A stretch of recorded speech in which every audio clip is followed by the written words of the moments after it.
பிரபாஸோடைய இப்போ ஒரு நியூவான மூவியோடைய பூஜை கம்ப்ளீட் ஆகியிருக்கா. சீதாராமன் மூவியை டைரக்ஷன் பண்ணியிருந்தா அனு ராகவப்புடியோடைய டைரக்ஷனில் நெக்ஸ்ட் ஒரு மூவியில் பிரபாஸ் அவர்கள் ஆக்டிங் பண்ண போகிறாரு. இப்போ அந்த மூவியோடைய பூஜை எல்லாத்தையுமே கம்ப்ளீட் பண்ணி ஃபர்ஸ்ட் வரைக்குமே ரிலீஸ் பண்ணிட்டாங்க. இந்த இயருடைய எண்டுக்குள்ளே இந்த மூவியில் வந்து முக்கியமான அனௌன்ஸ்மெண்ட் எல்லாத்தையுமே கொடுத்துருவாங்களே. ஏன்னா நெக்ஸ்ட் இயருடைய ஃபர்ஸ்ட் ஹாஃபில் இந்த மூவி தேட்டருக்கு வரும்னு நினைக்கிறேன்.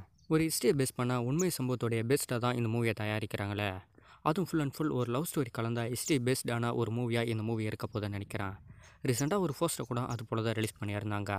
நியூவான ஒரு ஹீரோயினும் பிரபாஸ் கூட இந்த மூவியில் ஜாயினிங் ஆகியிருக்காங்களே. ஹிமான்வி அவர்கள் தான். பிரபாஸுக்கும் ஹிமான்விக்கும் எந்த மாதிரியான காம்போ ஒர்க் அவுட் ஆக போகுதுன்னு இந்த மூவியில் தான் தெரியுமே. மிருனால் தாகூரை கூட சீதாராமன் மூவியில் அனு ராகவப்புடி அவர்கள் தான் இன்ட்ரொடக்ஷன் பண்ணியிருப்பார். இப்போ நல்ல ஃபேமஸ் ஹீரோயினாக ஆகிட்டாங்களே. இவங்களுக்கும் அதே போல் ஒரு ரெஸ்பான்ஸ் ஏற்படும்னு நினைக்கிறேன். ஹைதராபாத்தில் கரண்ட்டில் இந்த மூவியோடைய பூஜை எல்லாமே கம்ப்ளீட் ஆகியிருக்கு. துருவ் விக்ரமோடைய கரண்ட் மாரி செல்வராஜோடைய ஒரு மூவி போய்கிட்டு இருந்தது. அந்த மூவிக்கு அப்புறம் நாக சைத்தன்யா கூட ஒரு மூவியில் ஆக்டிங் பண்ணுறதை கன்ஃபார்ம் ஆகியிருக்கா. தெலுங்கு டப்டு ஃபிலிமில் துருவ் விக்ரம் அவர்கள் ஃபஸ்ட் டைமாக ஜாயினிங் ஆக போகிறாருன்னு நினைக்கிறேன். எந்த மாதிரி இருக்க போகுது அப்படின்னு இந்த மூவிலாம் ரிலீஸ் ஆனதான் தெரியுமே.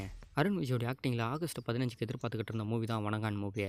பட் இந்த மூவியோடைய ரிலீஸ் டேட்டை போஸ்ட்போன் பண்ணி இப்போ ரொம்ப லென்த்தாக கொண்டு போய் நிறுத்திட்டாங்க. யூ/ஏ சர்டிஃபிகேட்டோட நெக்ஸ்ட் இந்த மூவி தேட்டருக்கு வரது கன்ஃபார்ம் பண்ணியிருக்காங்களே. ஜிவி பிரகாஷோடைய மியூசிக்கில் பாலா அவர்கள் தான் இந்த மூவியை டைரக்ஷன் பண்ணியிருக்காரு. ரொம்ப பிக்கஸ்ட்டாகவும் இந்த மூவிக்கு நாங்கள் வெயிட் பண்ணிக்கிட்டு இருக்கோம். இந்த மூவியோடைய ரிலீஸ் டேட் இந்த மந்தோடைய எண்டில் தெரியும்னு நினைக்கிறேன். எஸ்.ஜே. சூர்யா ரீசெண்டாக ஒரு மூவியில் ஆக்டிங் பண்ணிக்கிட்டு இருக்காரு. இந்தியனுடைய 2வது பாகத்துக்கு அப்புறம் இப்போ அவருடைய ஆக்டிங்கில் ஒரு மூவி தேட்டருக்கு வரப்போகுது. அந்த மூவியோடைய டைட்டிலோடைய அப்டேட்ஸ் தான் இப்போ போய்கிட்டு இருக்கே. பன்றி வேட்டைன்னு இருக்கலான்ற போல் அப்டேட் கொடுத்துருக்காங்க. பட் மூவி தரப்புலேருந்து இன்னும் கன்ஃபார்ம் போஸ்டர் ரிலீஸ் பண்ணல. ஆனால் பன்றி வேட்டையும் தான் இந்த மூவியோடைய டைட்டில் இருக்கலான்ற போல் இப்போ அப்டேட் போய்கிட்டு இருக்கு.